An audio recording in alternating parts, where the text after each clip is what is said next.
Hello guys! Ito pa rin po tungkol sa letter ng PDEA agent na ibinigay doon sa apat na ahensya. Office of the President, PDEA Undersecretary, Senate at Congress. Hanggang ngayon, wala pa ring response.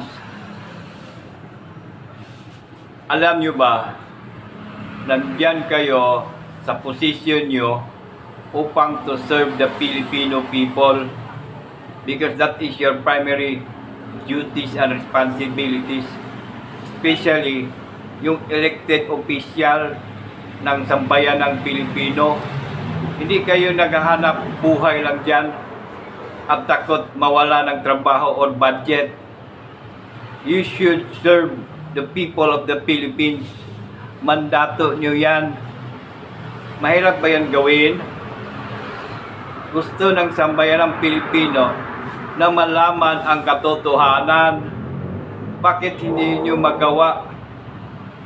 Honorable Bato de la Rosa, Chairman Committee on Public Order and Dangerous Drugs. Please start investigating the Maharlika expose. There are witnesses willing to testify. Mismo si PRRD ang nagsabi na nakita niya ang ebidensya.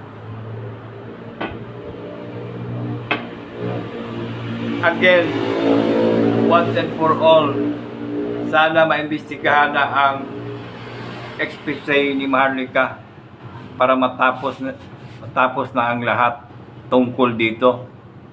Salamat!